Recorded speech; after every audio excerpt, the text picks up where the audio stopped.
TV channel 408 on the DSTV channel. We welcome you, our listeners, on the radio, and also welcome the viewers who are watching us on this show.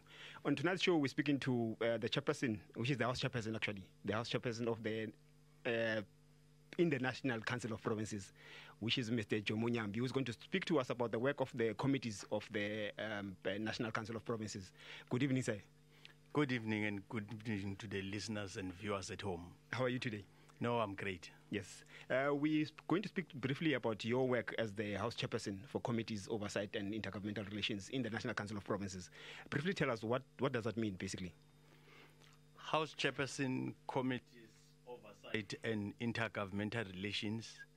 It means you are in charge of all the committees in the National Council of Provinces, and you are responsible for oversight. And IGR, which is the Intergovernmental Relations, is the one that made my office to link with the Auditor General. It means overall I'm in charge of coordinating the link between the national, the province and local government. That is why you'll know in terms of the constitution that the imported sector, that is SALGA, the people that are the coal face of service delivery, they have a seat in the National Council of Provinces. From time to time I must link with them, make sure that they are coming to represent or present the views of people from local government. Oh, thank you very much. Let me remind our listeners also who are listening to us on the 60 community radio stations that we are linking up with today, that they are going to be allowed to participate on the show today. The number that they can call us on is 0800 314 446. That number again is 0800 314 446. Please know that when you call us, we can take your number and call you back so that we don't use much of your airtime in order for you to facilitate for you to participate in the show today. Mr. Nyambi, as I said, we are speaking about the work of the committees of Parliament. Just explain to us basically what are committees in the essence of Parliament. Parliament has got two houses in terms of the constitution. You have got the National Assembly, and normally called NA, and the National Council of Provinces. That's the NCOP. That's the house I'm serving as the House Chairperson, Committees, Oversight and IGR. So if you are a House Chairperson in charge of committees in the NCOP, because the membership of the membership of the NCOP, it's very small compared to the National Assembly. So committees are clustered. Like you'll have public services, then you'll have a number of departments that will be responsible for oversight. So the clustering will make us to have 13, unlike in the National Assembly where you'll have more than 30. So in the National Council of Provinces, because the permanent members are 34, but in terms of the Constitution, we are 90. We are including the 4, those that are special delegates led by premiers of different provinces. But permanently on daily basis, you'll have the 54. It means we have to divide the 54 to cover 13 committees. And all the 13 committees will be responsible for all the departments we have in South Africa. You know that in South Africa, we've got a lot of departments.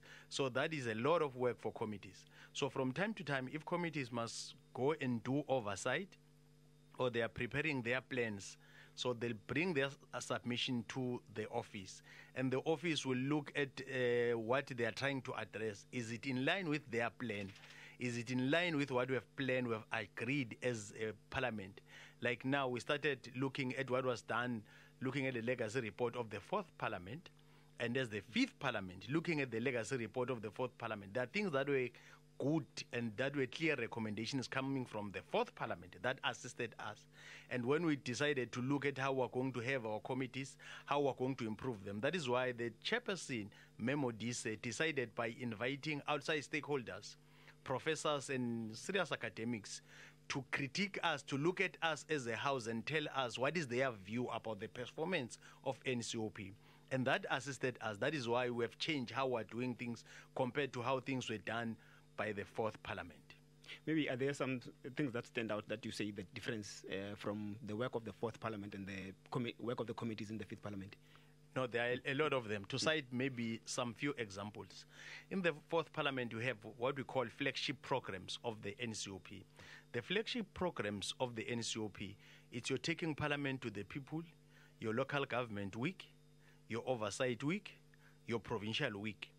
So in your provincial week, you have your permanent delegates going back to their respective provinces. Your oversight week, you have different committees going in a particular province or going to a state-owned entity to do oversight. Then taking parliament to the people, a very important part of NCOP. From the fourth parliament, it was just a pre-visit where you'll have researchers going in and then you'll have members of the NCOP going to a particular province. After that, it will be the actual program. You'll have ministers, deputy ministers, MECs, premiers, ordinary people raising their issues. Some are addressed on the spot, some will need a long-term plan. But with the fifth parliament, out of the recommendation of the fourth parliament, we decided to do things differently. We said it's a very good program, but we don't have what we call a report back session. So the fifth parliament decided to have a report back session. So that is something that is very good that came out from the fourth parliament. The last one that I can highlight is the one of local government week. You'll understand that in terms of our constitution, we have seats in the NCOP for SALGA, but it's impossible sometimes to have them coming always when we have sittings or committee work, because they are responsible at local government in different municipalities, the leadership of SALGA. So we decided to do things differently. We started by engaging them to explain that we have got what we call a local government week. We decided to plan with them, sat down with them, we explained what is our expectations, they explained the frustrations. There was a vast improvement. That is why from time to time, it was not business as usual, because we're doing things totally different to what was done by the fourth parliament. So those are things that are outstanding that can say we took them as clear recommendations that were outlined by the fourth parliament as a fifth parliament. Okay, we'll talk about taking parliament to the people and also local government week and some of the when we zoom into them and focus primarily on them. But let's start off. Let's go back again to the committees. I know that the committees of the NCOP are different, as you mentioned, in the sense that they are clustered as opposed to the National Assembly committees, which are each government department has got a portfolio committee that focuses on them, and then in the NCOP they are called select committees. Right? Yes. Okay. Now I want to take at least one of those committees in the NCOP. Maybe let's say a select committee on cooperative governance and traditional affairs. Just tell us briefly about the work that committee has done and the improvement that you've seen with the work of that committee. That is a very important committee in the National Council of Provinces. The Constitution empowers the NCOP to have the final word, especially when you're going to have interventions in municipalities. Okay. Whether it's Section 1391A or Section 1391B, not so long ago, there was Section 100 in Northwest, and it's something that is coming to the NCOP.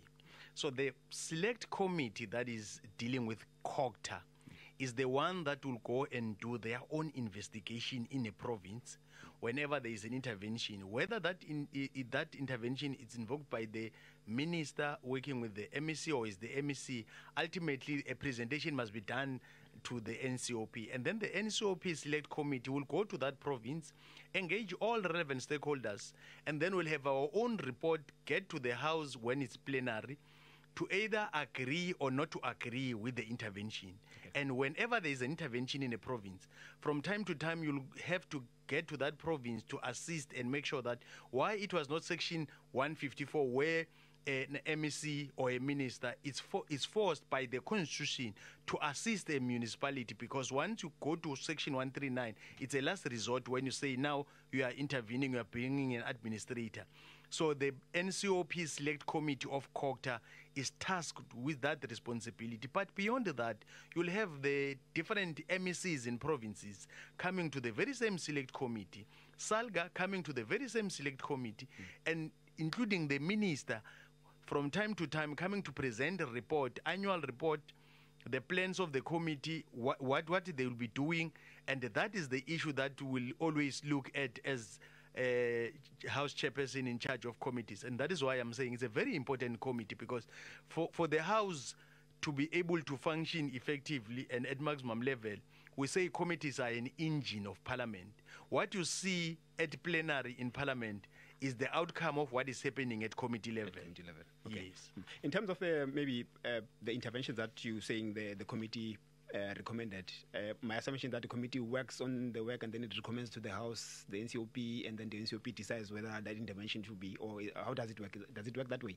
Yes. Okay. The committee will just go to that province with the necessary support to do their own investigation.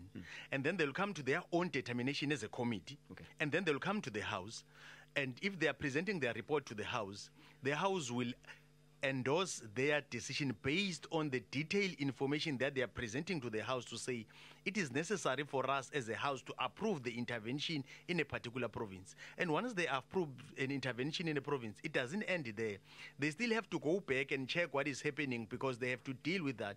And then when there's a need to say, no, the intervention has done its part, they'll come to the House and say, we think the objective of the intervention has been achieved, and we're happy as a committee, and that is why they are critical and they are an engine of the National Council of Provinces. Okay, I want to invite our listeners, actually, and our viewers at home, to actually call us and participate on the show today. The number that you can call us on is 0800 314 446. That number again, 0800 314 446, and it's also on the screen on our television on channel 408, which is the Parliament television channel. Call us on that number in order to participate on the show today, to ask your questions.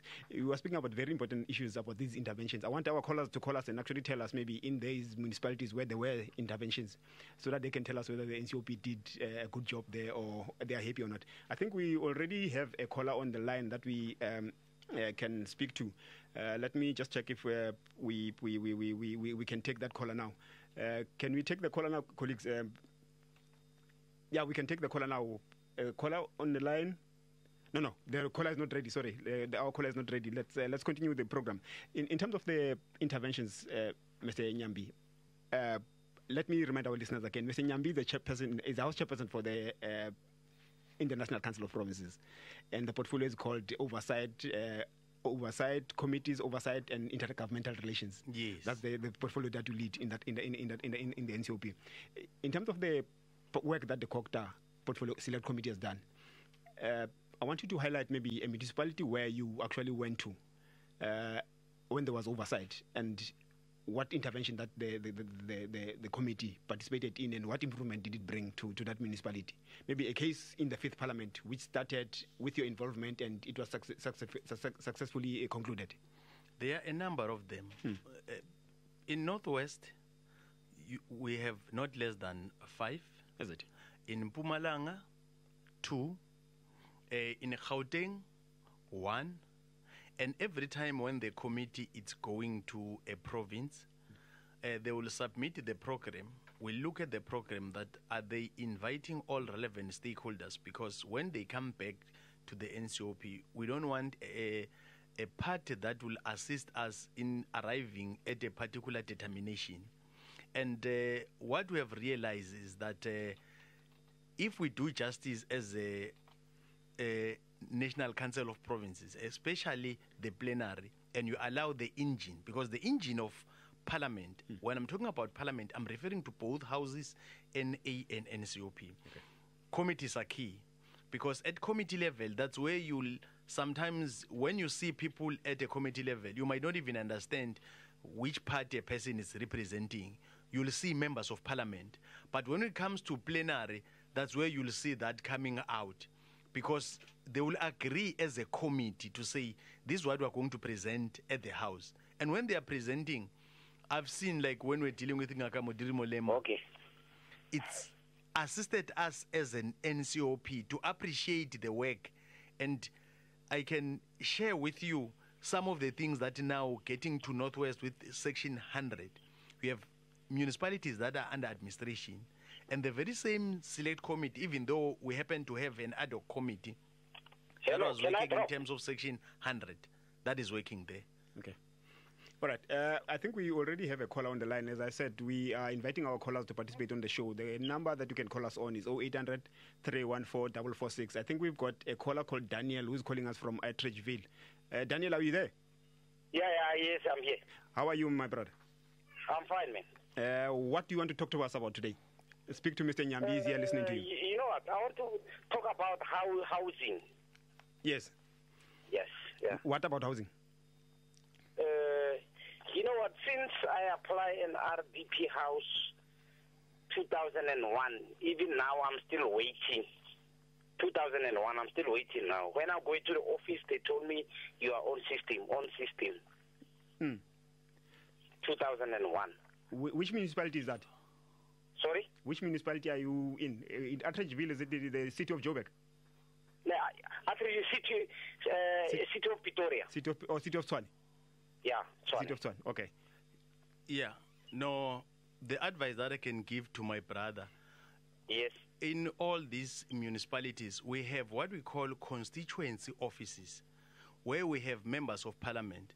But for you to be assisted, I will ask you, when you go to those people that are promising you that your house is coming, to give you something in black and white so that you are clear about the status of your house. And then you take that information to the constituency office or any other CDW member that you have around your municipality to say, this is your situation. And should it happen that you're not coming okay there, then you can have a number in parliament where you can refer your grievance. But I'm convinced that the constituency office of a member of parliament is going to take and look at your information and give you an appropriate answer and tell you when is your issue going to be attended. Yes. Okay. Ndate Daniel, are you fine now? Sorry? Are you fine with the explanation? Yeah, I'm fine with the explanation. Okay. All right. No, thank you very much for your call. Let's now go to another caller who's on the line, Walter from Kuruman. Ndate Walter. I'm well. How are you, sir? I'm good, man. I can't complain because life goes on, my brother. How are you? No, not too bad, man. Please ask us your question and then listen on the radio for the response, or even watch it on Parliament TV. Yeah, I'm just watching on the Parliament TV. Sure. I just hear the way you are just shaking your papers on your laptop there. You know what, sir? I'm just going to go straight to the point now because the issue of SALGA, we know exactly what the principle of SALGA is to collect the rates, revenue from the communities and tenant to ensure that the municipality must be sustaining to render the service to the people. All right. But you know what, I want to clarify you something because I don't know, guys, our executive councils and then mayors and so on. It seems like we are reluctant. We are planning, but and then we should implement and control. But the time when we should come to implement, we are trying to implement, but the issue of controlling we are lacking. I'm going to make an example. You know, in Kuruman, as JTG municipality. What's the name of the municipality? JTG, Front Town High Municipality in Kuruman Town. All right. Currently now, my brother, I'm doing now 8 years. Because all the time I'm going to that municipality for just reading because they got a library on that municipality. On that 8 years, when I was starting to study at this library, there was a tap that is leaking the water inside the bathroom, and now I become concerned. The tap inside your house? Yeah, the tap is leaking the water. Okay. Now I become concerned and I ask the staff members, why guys don't just fix this tap? Because this tap is a part of the salary of someone else because it's dripping 24 hours, 24/7. Now, at the end of the day, when you come to calculate this amount of this leaking water, it's a salary for someone else. And they said, no, can I go to MM? I go to MM, I ask the MM. The MM, you know what is a surprise? He said, no, he was not aware. No. Now, they said, no, this thing is being already long overdue, so leaking. Now, after a certain week, I come back again to come to study. I found out that they tried to fix it, but it's still leaking. Okay. Even today, as I'm talking to you currently now, these taps, they are still leaking. The toilet and the tap is still leaking. Now, there is no one who wants to take care or responsible for this leaking because it's not them who are paying the cost for this municipality. And at the end of the day, SALGA go to the community, look the money for the community to pay the services. But how about this water that is already leaking in front of them? Okay. It is my concern. No, thanks. Please listen to the response on your radio. Let me just take a few of our calls that are already on the line. Can I drop the phone? Yes, please. Listen on the radio or even continue watching on Parliament TV. Sure, the number that you can call us on... Okay, we have lost. I think that's Walter that was leaving us. Do we still have Ntantla who is calling us from Cape Town? Yes, I'm here, sir. How are you? I'm all right. How are you, Ntantla? I'm good, thank you. Please ask a question to Mr. Nyambi. Honorable Nyambi, good afternoon. How are you? Afternoon, my brother. Fine, thank you. I'd love to know, man, maybe a little bit out of curiosity, how would you have been received, by the municipalities where you sought to conduct your oversight? That would be my one and only question. Thank you. Thank you very much, Butintantla. We'll go to the next question. Who's calling us from? Let's take those two. The first one. Yes. My brother is correct. Even the president yesterday acknowledged that municipalities have got some different challenges. Some of them are totally dysfunctional. Okay. That is why Minister of Kokta decided to have a team that will go to different municipalities and assess the situation, and so that they can be assisted. And part of the challenge that we see is when you have water leaking, you have people not getting the necessary assistance, and there are different challenges. But you can't blame Salga on that. It's a situation that needs a serious attention. We're happy as an NCOP because of our program and our oversight, because we have taken a lot of these reports to the relevant offices so that issues can be attended at local government. It can be that you'll have a pipe that will be leaking, because that is even costing municipalities. But in some situation, you'll have people not paying the services they are getting, because you have those municipalities that are very effective and functioning very well. Then coming to the second question from my brother Nhlanhla, it's not a one-size-fits-all when we go to different municipalities. Sometimes we'll go to a municipality without understanding, especially when there are some serious challenges. They'll start by being negative because they think we are there to police them without understanding that we are there to assist them. Sometimes you'll go to a municipality because they've understood the purpose and the objective of the visit, and they'll embrace us and will end up assisting and working with them.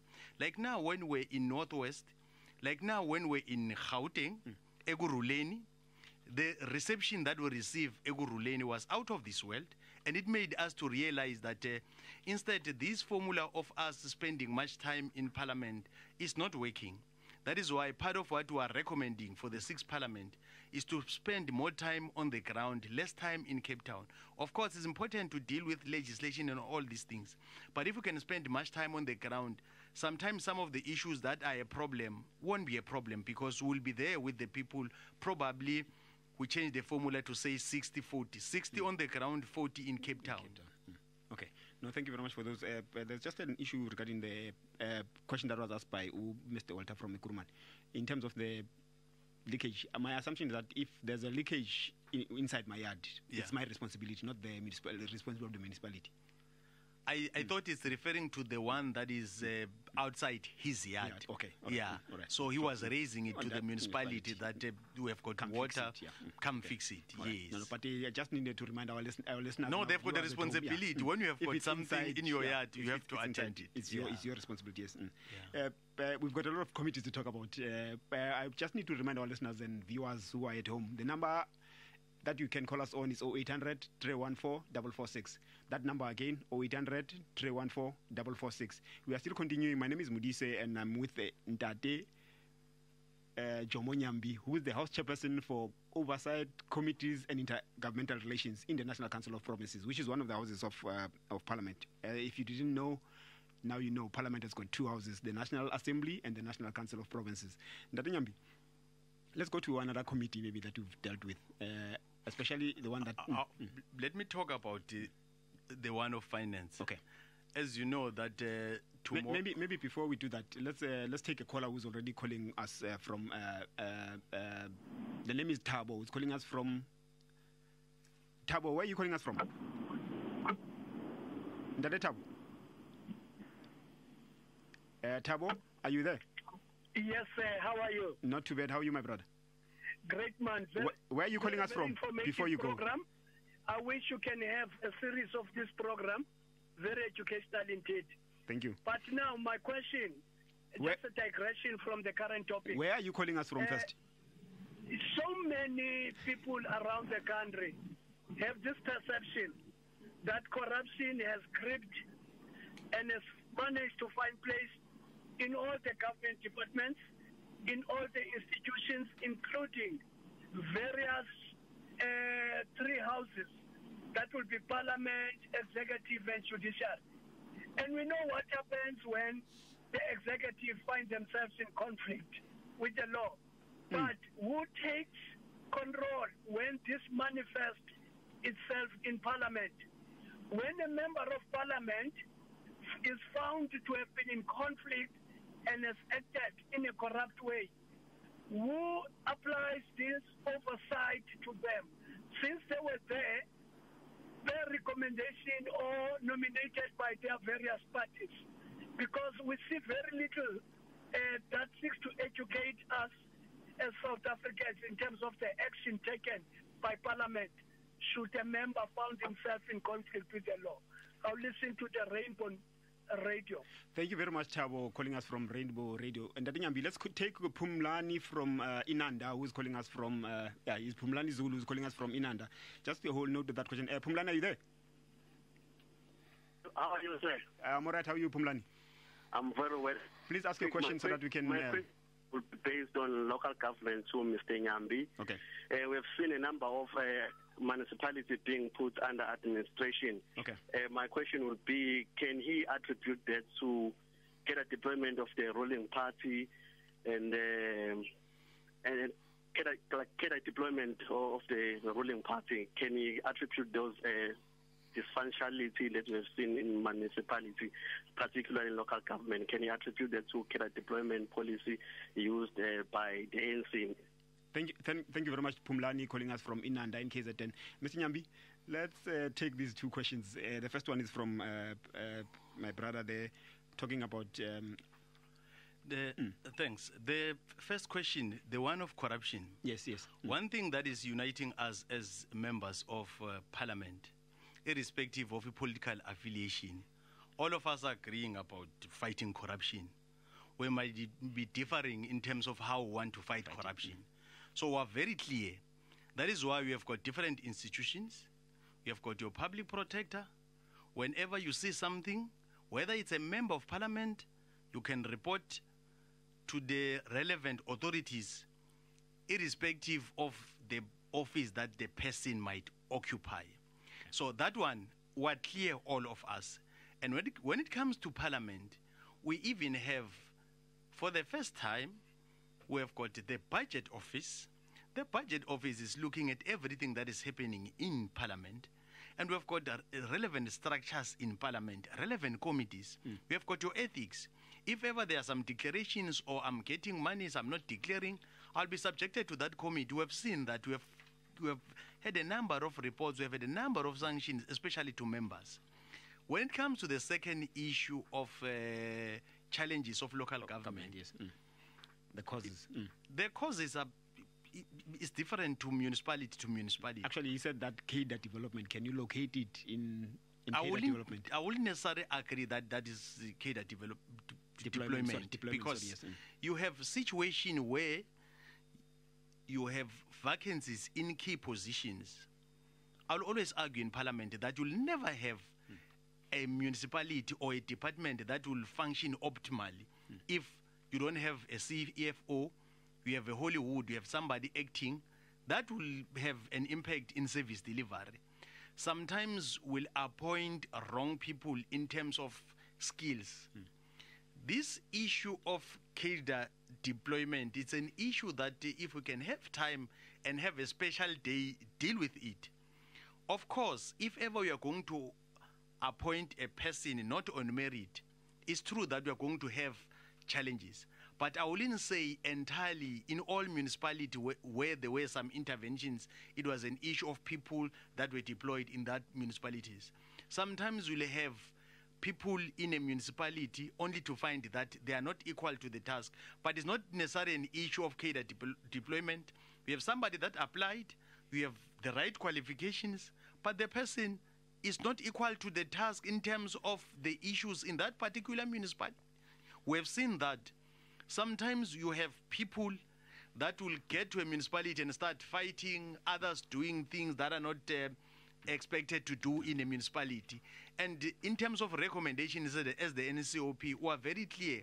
That is why in my earlier response to a question about how the Sixth Parliament must take these issues forward, we have to spend much time, and there must be consequence management. Okay. If there is transgression, whether it's in a municipality, if you happen, Minister of Kokta decided to have people that will audit the skills at all levels, and that is assisting, because you see that the problem here is because you don't have the necessary people.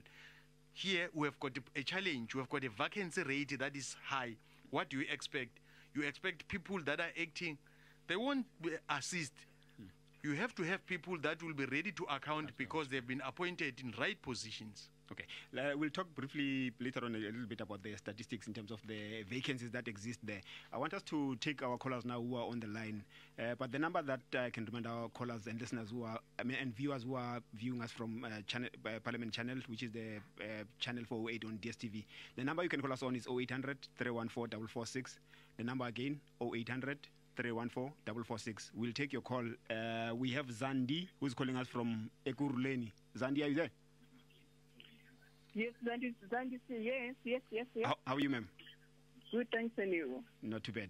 Please ask one question and make it brief, please, my sister. That's one short question. Thank you very much. The issue, I just want to raise the point wherein the Ekurhuleni. Yes. Ekurhuleni municipality in Alberton is very inefficient in terms of collecting the property rates. I'm talking on behalf of my cousin who got only one letter from Ekurhuleni municipality slapping her with 67,000 rands. When she was preparing to go to inquire, of which she's paying every month, she got there and she got a certain senior legal person whom the senior legal person just told her that she must just pay a certain percentage, like 13,500 rand, and was made to arrange for 24 months without her contesting and showing her evidence. Already she was handed in to Chiba lawyers. How good is that? How bad is that? But we have to vote for ANC. Thank you. Please listen on the radio, and Nyambi will respond to that. We also have, let's go straight to Teboho, who's calling us from Uppington. Teboho?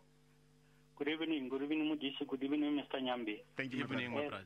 I wanted to check who can initiate a process to have a municipality put under administration. Is it allowed that just an ordinary member of a municipality can feel that situation is dire and therefore they can petition either the MEC of Kokta in a specific province or directly to the minister? That's one, because the sense is intervention by the National Council of Provinces or by the local MECs are made only when the situation is dire and sort of out of control.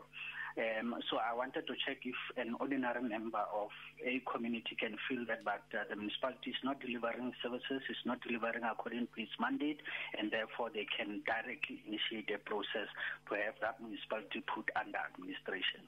Thank you very much for those two questions. One from Sis Zandi, who's calling us from Albertine in Ekurhuleni, and also Ntate Tebo, who's calling us from Uppington. Che, let's go back to... Let's start off with... Which one do you want to start off with? I'll start with the one of my sister, Zandi. Okay, yes. In every municipality, you have leadership. If you get to Office A and you don't find joy, you have to ask the supervisor or the person in charge in that municipality. It's your democratic right, so that you can get assistance. Should it happen that they are failing you, is then that you can take it beyond the municipality. So that is why I will appeal to my sister that it's an exceptional case, even though we might not have the details of the case. But I will advise my sister that go to the relevant office a person in charge, because it can be that the person who was dealing with the sister, it's the person who has got final authority in that municipality. The structure that has got final authority is the council itself. So that is why my sister can be assisted. Because from what she was saying, it seemed like the first point of contact that the cousin had to go to was actually a legal person instead of someone from the municipality. Which sounds a bit odd. Yeah, it's very odd. But of course, should it happen that you are not getting any joy, as I indicated earlier on, in all these municipalities, we have constituency offices where we have got members of parliament that can assist and take this issue and make sure that you find joy, you are being assisted, because it's an issue that without getting the detailed information, I might respond and not end up assisting. But the advice now that I can give is to go back to the municipality.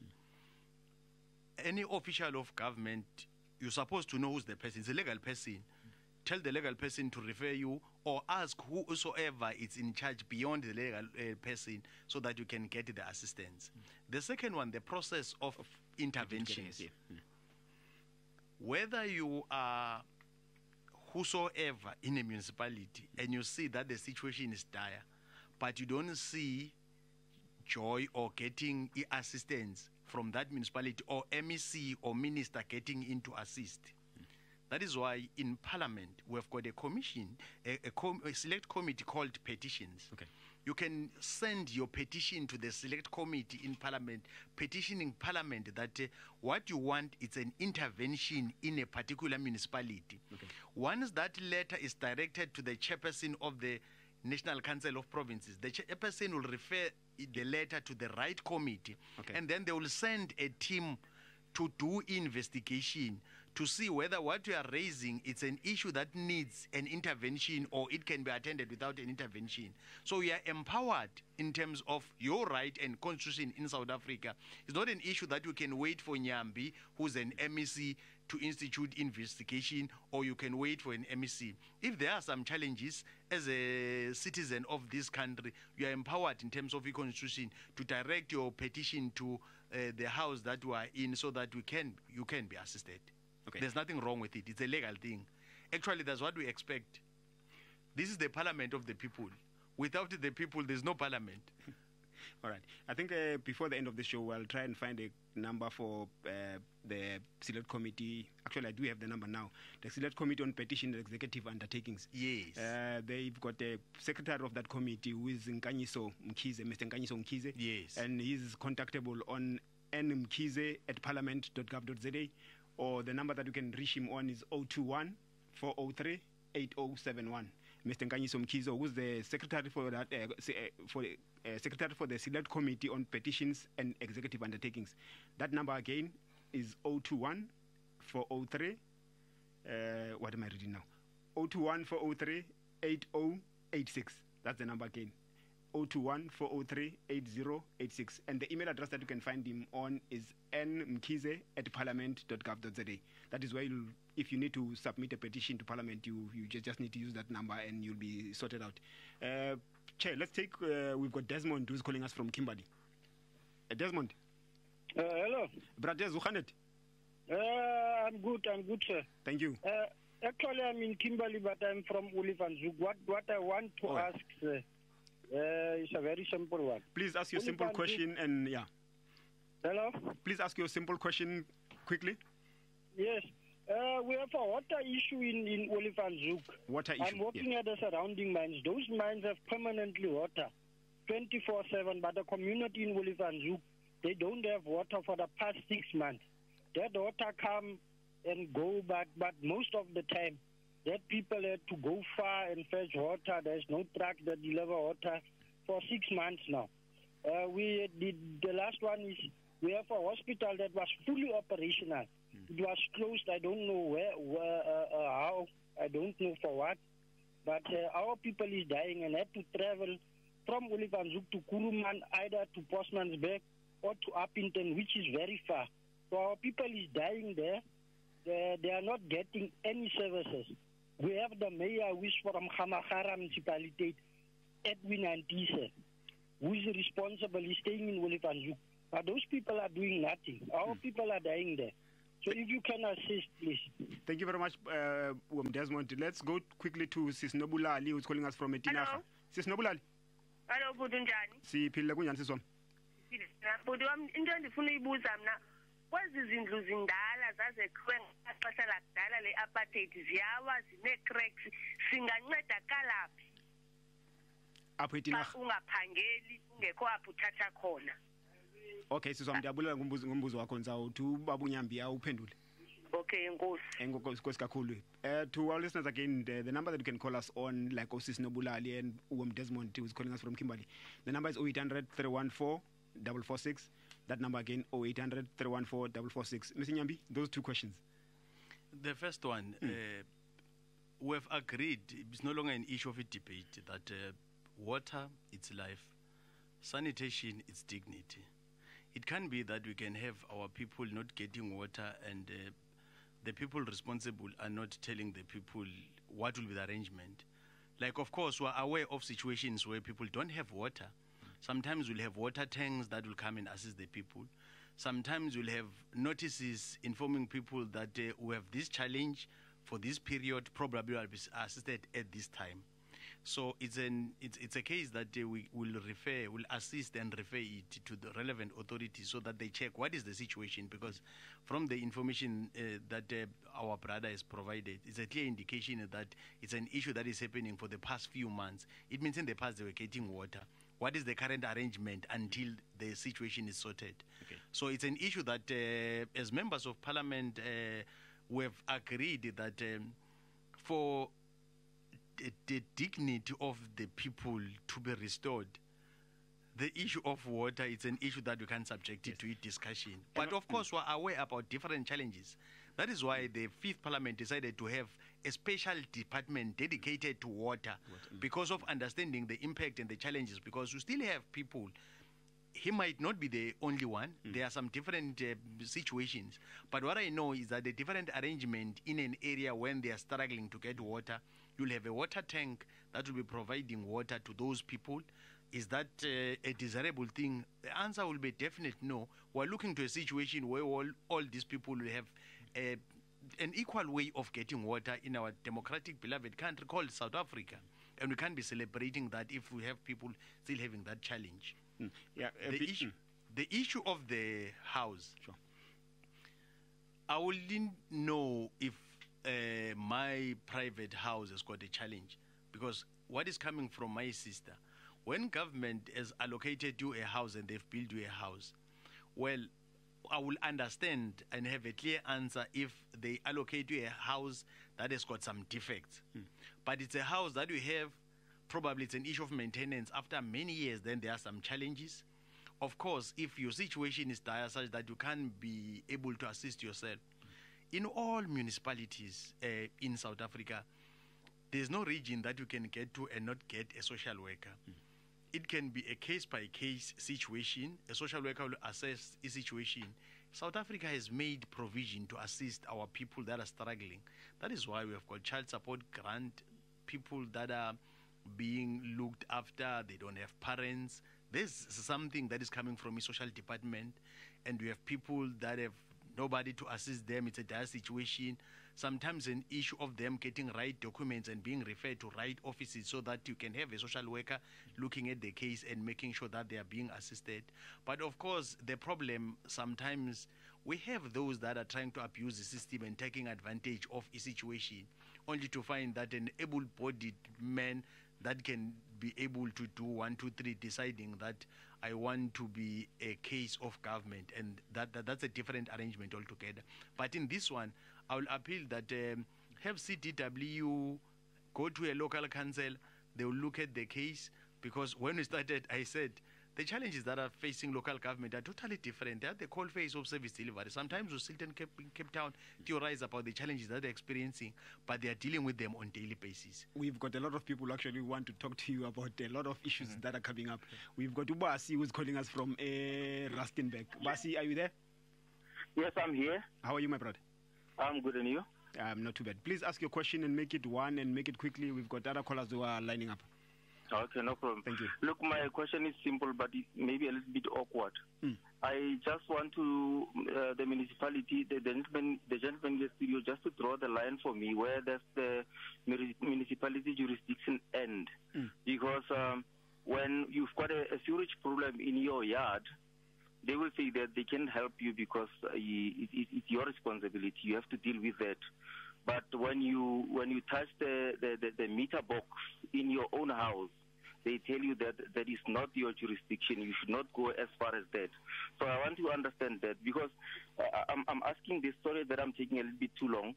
My nephew had the line that connects the house to the street, the cable that was stolen, and then when he contacted the municipality, they told him that he's responsible for that cable. So I'm confused. If he's not responsible, he does not have jurisdiction to touch the meter. But when the cable that is outside his house is stolen, he does not. That is his responsibility to find the cable and reconnect it.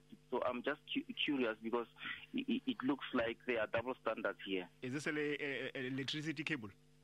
The electricity cable that connects from the pole to the house. To the house, okay. That is outside his house. But when you fiddle, what I know is that when you fiddle with the meter that is inside your house, the box, yes, the municipality will tell you that you are not supposed to do that because you don't have jurisdiction beyond that meter box. All right. No, thank you very much. Let's take quickly, let's take Tsepo, who's calling us from Welcome. That is Tsepo. Hey, that is the guy.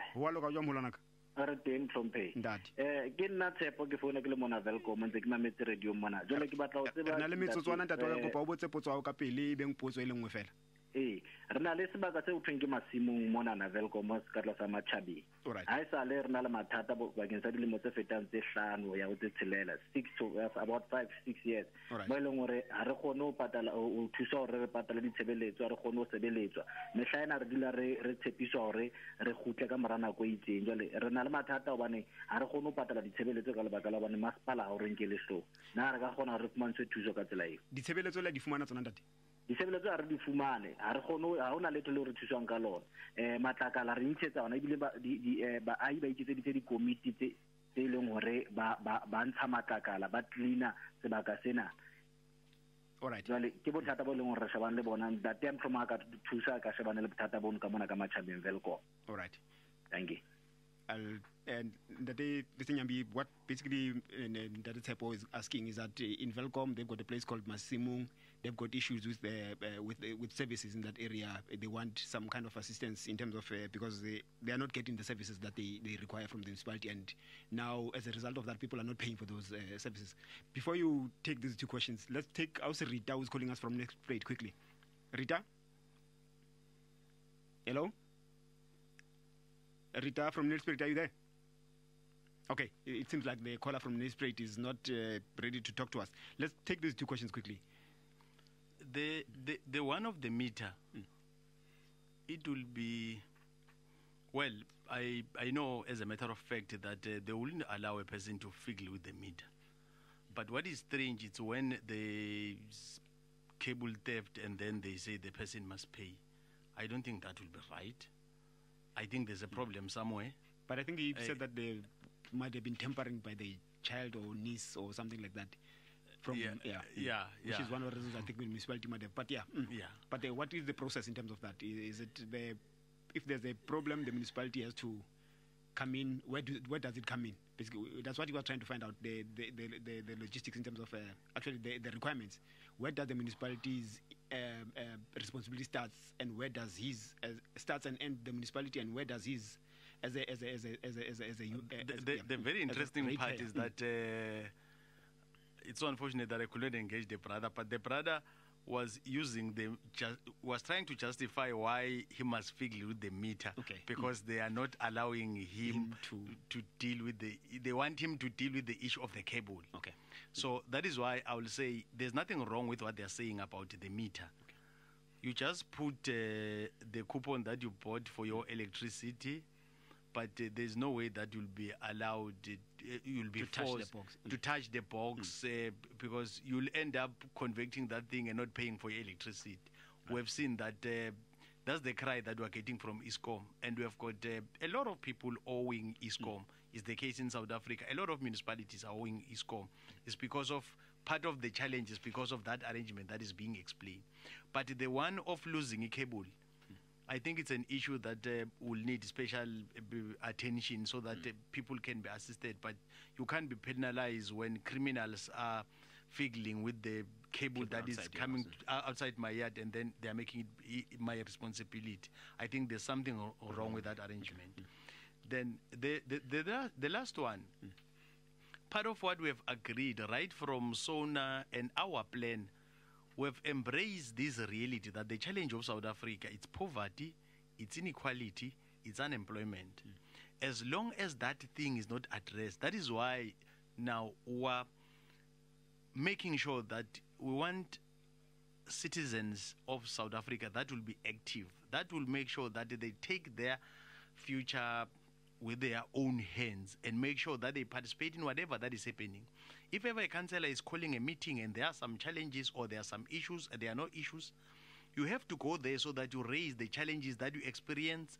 And councillors, in terms of law in South Africa, they are forced to call meetings, report back meetings. There are some meetings of IDPs, all these relevant meetings. If you are active in your area, in your municipality, some of the issues can be addressed on the spot. But of course, the reality of unemployment, poverty, and inequality, it's an issue that we're still grappling with. It's so unfortunate that after 25 years of celebrating democracy in South Africa, it's an issue that is still with us. And we have our people. It's not a joke. It's a fact. We have people that were supposed to be working. They are not working because of the challenge that is a reality of unemployment. And we are saying, let's support the initiative that we have from the current president in South Africa, making sure that we get right people from outside the country to come and invest, because sometimes it's a reality that you won't have all these municipalities absorbing these people working in a municipality. And it's an issue that we have to grapple with. That's the unfortunate part, and that's a reality. Okay. No, thank you very much. We also have another caller. Rita, I think, is joined us now. House Rita, who is calling us from Nelspruit. House Rita, are you there? Rita from Nelspruit? Hello. Can you see Sukunjan? Papilamjani? Si khona siswam. Hayi Rebecca. Rebecca. Oh, yes. Ngiyaxolisa sisi babhala uRita lana abantu abangitshela ukuthi ubani. Rebecca from Leleke Extension 2. Kuphi? Mleleki Extension 2 eKatlehong. Mleleki Extension 2 eKatlehong. Yes. Siyaxolisa bangibhalela uRita lana ubuye elokuzeni Nelspruit. Akunandaba kwasengenile. Songenile siswam. Buza umbuzo wakho siqhubeke. Yeah, ngimbuza. Ngicela ukubuza thina labasabhalisa izinto from 97 yazi ukuthulile kodwa enesihlala ama-backyard sikhashile akunanto enzakalayo. Ungizandile namhlanje bekaseJemiston uthi ukhiphe izindlu. Sengizibuza ukuthi labantu abathula izindlu abantu abayenze njani. Ngoba nasalibatuni siyasicheke basitshela ukuthi abakasitholeli land. Or reform si ayisasebenzi ngabe bayasitshela ke or bafonele indawo basibeke lapho. Ngoba abantu abaphumelelayo abathula izindlu kaningi ilabantu abahlala eKota camp. Thina abo baba backyard asitholi Nkosi yami. Sengize ngina 50 years ngihlala nabantwana and ngine asthma ngalandlini ngathi ngathola indlu. Isikhala sami leso. Ngiyakuzwa mama uba uNyambi will respond to you. Let's take on Babu Morris Mhlongo osifonela from Florida. Babu Mhlongo. Mr. Mhlongo? Babu Morris. Hello? Hello? All right, I think we've lost that caller. Ibazu. Yebo. Oh, usasekhona. Asiye baba unjani? Hello. Babu Mhlongo. Yeah, ngimamele. Hello.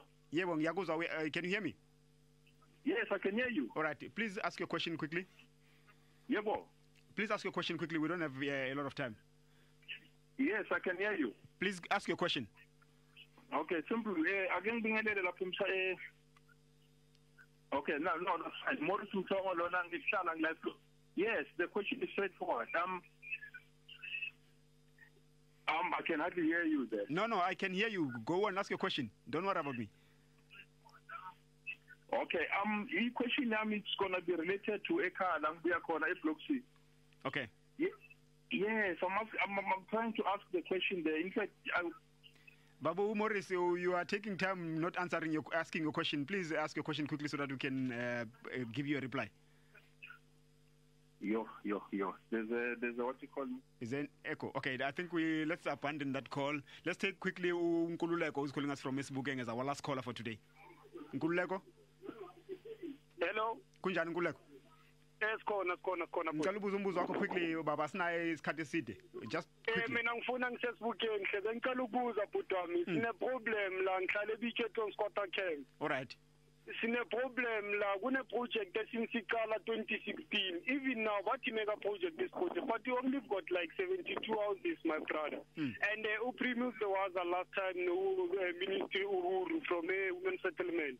Basitshela ukuthi akuna-license amanzi, akuna-license electricity, there's no license for sewer. Manje ngiyazibuza ukuthi anayo iproject inga-kickstarta kungani ama-license la i-3. Okay. No, thank you, Putam. That's our last question for today. Let's please listen on the radio or watch on Parliament TV, which is on channel 408. Yebo. I'll deal with all of them at once. Please, let's make it quick because we don't have much time. The fortunate part is that you'll remember we're in Gauteng. Yes. And we tried to do taking Parliament to the people. Right from pre-visit and when we went there in the actual program, what was good is that because of the geographical structure of Gauteng, we took a decision as leadership of NCOP that we're not going to focus on Ekurhuleni. We went to all the municipalities in Gauteng. What is good that came out of that program is that we afford a meaningful percentage of almost the entire province, because Gauteng has got a lot of people, but geographically it's not that big. Yes. And one thing that is good about Gauteng is that they are making public their list of people that are on the line when it comes to issues of housing. And when those that have their houses that have been built, they will always make it public in a municipality in notices. But what is coming out is that it's clear that not all people are accessing the information. So it's an issue that we can take it back, because the 6th Parliament will be taking a legacy report that will still go back and report in Gauteng about how the executive undertakings has been attended to. But one thing for sure about Gauteng and what was good about the program, right from all these municipalities, is the manner in which they were open and how were received, and how they were able to have relevant ministers, MECs coming to the program. And in public hearings, people raise some of these issues. The unfortunate part of the issue that I have to emphasize is for people for always, whenever there is an issue of Parliament, let them always participate. Let them always be available to get information, because information is power. If they don't have information, they will keep asking same questions. But whenever they say a councillor is calling a meeting, or you have an MEC with Imbizo, or you have got the legislature going to the people, or you have got the parliament going to the people, people must come in numbers, because we're not even doing them a favor. It's what they deserve. We can't be praised for that. That is why you will always say we can't praise a fish for swimming. That's what we are for as members of parliament.